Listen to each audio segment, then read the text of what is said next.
Penyebab satu keluarga tewas di Malang, terkuak pesan di kaca wasiat buat anak yang masih hidup. Inilah penyebab dan isi pesan diduga wasiat dari kasus ditemukannya ayah, ibu, dan seorang anak perempuan ditemukan tewas di dalam rumah kontrakan di Malang, Jawa Timur.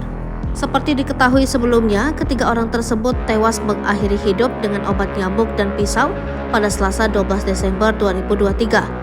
Olah tempat kejadian perkara di Kecamatan Pakis, Kabupaten Malang, Jawa Timur telah dilakukan oleh Satreskrim Polres Malang.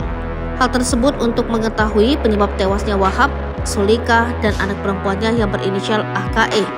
Kasatreskrim Polres Malang AKP Ganda Syahidayat mengatakan penyidik menemukan pisau dapur dan gelas berisi cairan obat nyamuk. Di sekitar mayat itu ada gelas masih berbau menyengat cairan obat nyamuk dan di tempat sampah ditemukan bekas bungkusan obatnya, ungkapnya. Dugaan sementara ketiganya tewas mengakhiri hidup dengan menggunakan pisau dan obat nyamuk. Di kaca toilet juga ditemukan pesan diduga wasiat yang dituliskan untuk anak perempuan yang masih hidup. Diketahui Wahab dan Sulika memiliki dua anak perempuan kembar yang satu diantaranya masih hidup yaitu K. Sementara tidak ada yang mencurigakan, memang ada pesan di cermin meja rias, pesan itu untuk kakak K, sambungnya. Penyidik juga tidak menemukan tanda kekerasan dan tanda perampokan.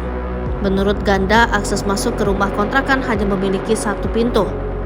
Memang di belakang ada jendela, tapi tidak ada kerusakan sama sekali. Pintu pun tidak ada kerusakan sama sekali. Untuk barang-barang yang hilang pun masih tersusun rapi, tidak ada yang hilang pungkasnya.